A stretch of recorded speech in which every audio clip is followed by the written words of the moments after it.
being number one, that don't, what is it? That don't really matter to me at the end of the day. Woo! Hey, old man Flacco got that zip on him. He got that yap. Day 2 of Browns OTAs is officially underway or done. I don't know. But reporters have officially been there yesterday when we were looking at those clips. It was just things from the Browns and maybe some other things people kind of snuck in there.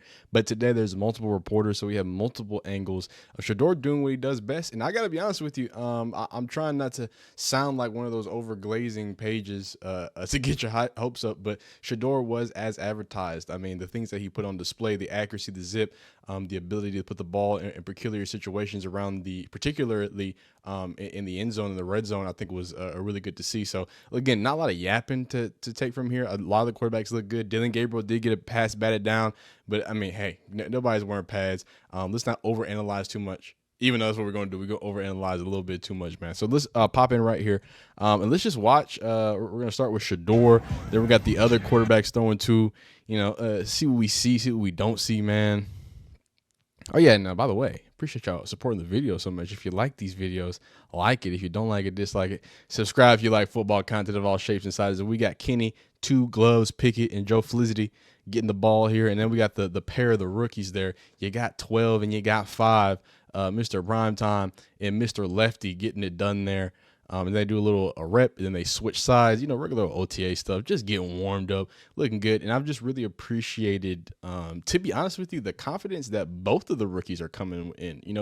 They do rookie things, obviously, but when it comes to really going in there and oof, okay, get a little, you know what I'm saying? Put a little zip on there, give him some space to break out there to the outside. Maybe do you want a little on him a little more? That could be your personal preference there, but you know what I'm saying? I'm liking what I'm seeing there. But again, from both of these rookie quarterbacks, the confidence has been there. I feel like when they get into the huddle, when they're commanding, when they're around these vets, when they're around the rest of the offense, it doesn't feel like, again, like they're scared or rookies or anything. And again, that's what I mean by Shedeur was as advertised. He's gonna do what he's doing, what he's gonna do best, and that right here. Sorry, I keep switching the angle. That right here is gonna be attacking the field or attacking over the middle of the field. Right, he's gonna love his digs. He's gonna love be able to find the spaces in those zones in the middle of the offense or middle of the defense rather. So it's good to see him continue that trend. And then I don't even know why I'm delaying anymore. This is really where the money is made, man. Around the red zone. I would have to say this is where Shedeur shined the most. Now, he did take the last reps. We do have to talk about that. And that, I mean, the ball placement. That boy places the balls in the best situations and best places of all time. There's another red zone touchdown that is right here. We can just start it from right here then. See if we can find it. Because I kind of talked about the bigger clips, and then he's going to show that big dot again. So I'll yap about it, and then when that touchdown comes on the other side, I think it might be this. Is it this right here? Let's see. Or is this just a drop in the bucket? Oh, yeah, this is with him rolling left or rolling to his right. Boom, on the move. Nice little pocket there. So like we talked about yesterday, I believe, and we're going to read more about it, it was Joe Flacco with the 1, then Kenny Pickett, then Dylan Gabriel, and Shedeur Sanders is a presumed QB4.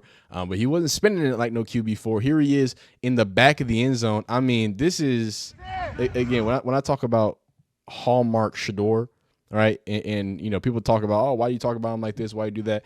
The kid's not bad, right? And the kid has, sorry, the kid. I keep calling him the kid. We're not talking about college players anymore. The young gentleman, the adult.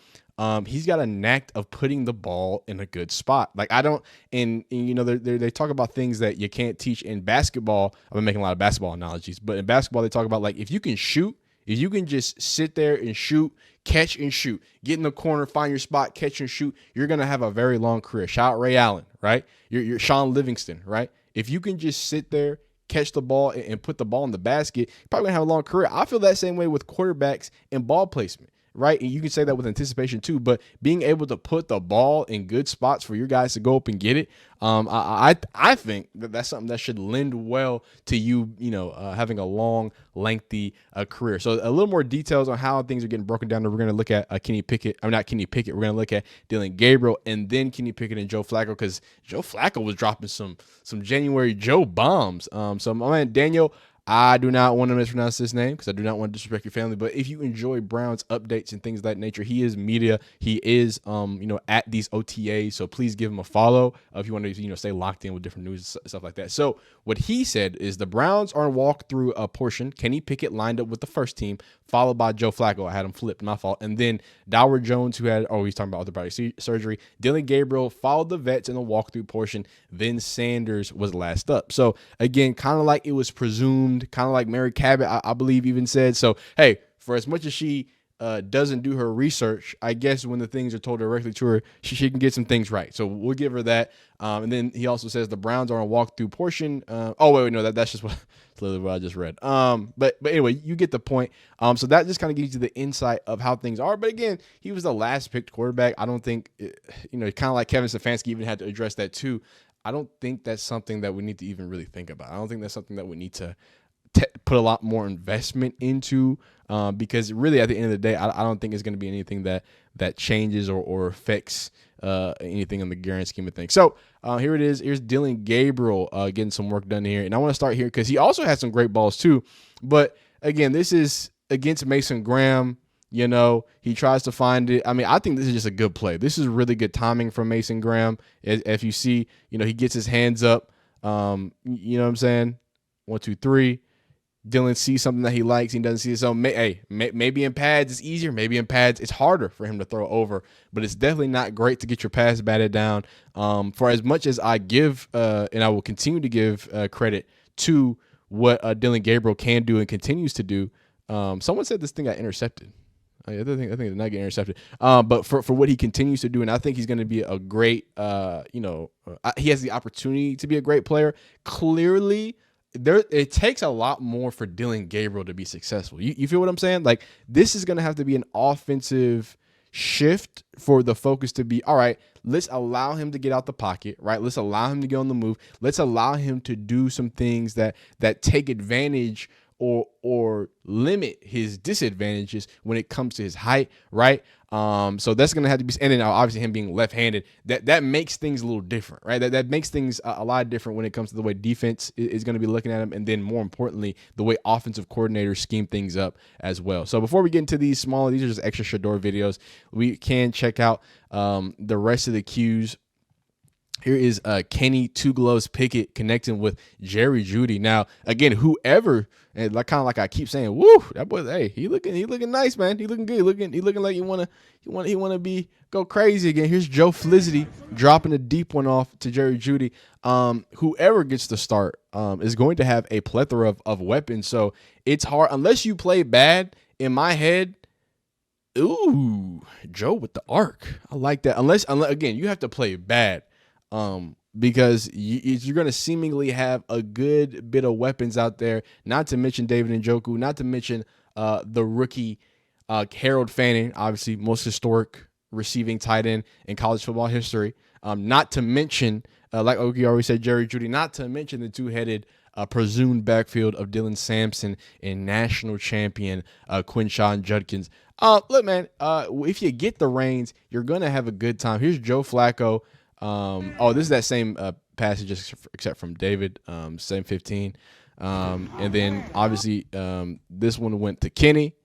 Boom. Oh, okay. That's a nice little connection there for Kenny Pickett. That's over the middle of the field. Now, Kenny Pickett it's interesting. I mean, obviously, it's the reason why these quarterbacks are here and why they have him, right? He's not afraid to go over the middle of the field. That's his, he's got that West Coast style that can really get going, even though he's a Pitt quarterback. I know West Coast sounds crazy, but what I mean is he's not afraid to attack the middle of the field, and that's what Kevin Stefanski's scheme is often based off of. And again, we got to give Dylan Gabriel his shine because it wasn't all negative. He had some completions. Again, I thought he looked pretty good. I thought he had some zip. I thought he had, doing the. Oh, sorry, this is Kenny Pickett. First off, I saw the 8 and I just assumed Dylan Gabriel. But we have some Dylan Gabriel clips in here too. Also, speaking of that two-headed backfield, Quinshon Judkins and Dylan Sampson. I don't know if there are many rookie running backs, especially a rookie running back tandem, that I'm as excited for. And just knowing that I think they're going to be able to produce. They produced both at the SEC level, and then one at SEC and Big Ten and national championship level. So I think it's enough to be comfortable with saying that they can have an immediate impact if given the opportunity. I thought, hey, you'd be silly not to give them the opportunity. So here's Flacco to Fannin.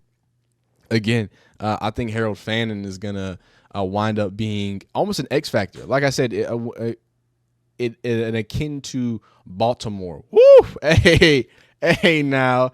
Hey, old man Flacco got that zip on him. He got that yapper on him. That boy pulled that rail cake. Hey, look. This is the defining factor. This is why people are saying Joe Flacco is number one. Yo, and it's just a flick. He just flicks that thing. Joe's a big summer gun too, all right? So he just kind of lays one down there, an absolute laser, tight window stuff. So when people talk about, specifically, the veterans or other people say like, hey, yo, just go ahead and start Flacco. Let's just be safe. Let's just be safe. You're going to get zip. You're going to get tight windows. You're going to get enough arm to push it down the field. And then on top of that, you get somebody who's already comfortable or at least has experience when it comes to Kevin Stefanski's system and how he wants to operate. But yeah, man, those are all the clips coming out of OTAs. There's some extra ones too. I think we got most of the stuff. This is to Pierre Strong. I think this is that roll. Yeah, so this is him rolling. Again, that boy can hit some windows too. He can do what needs to be done. And this is some of the cues going to the running backs as well. Just simple stuff, man. But hey, comment down below how you feeling. What do you think after seeing this? And again, this is not a lot to be seen. Ain't no pads on. But how you feeling? You feeling like Joe Flacco's that guy? Kenny Two Gloves is he doing what needs to get done to make it happen?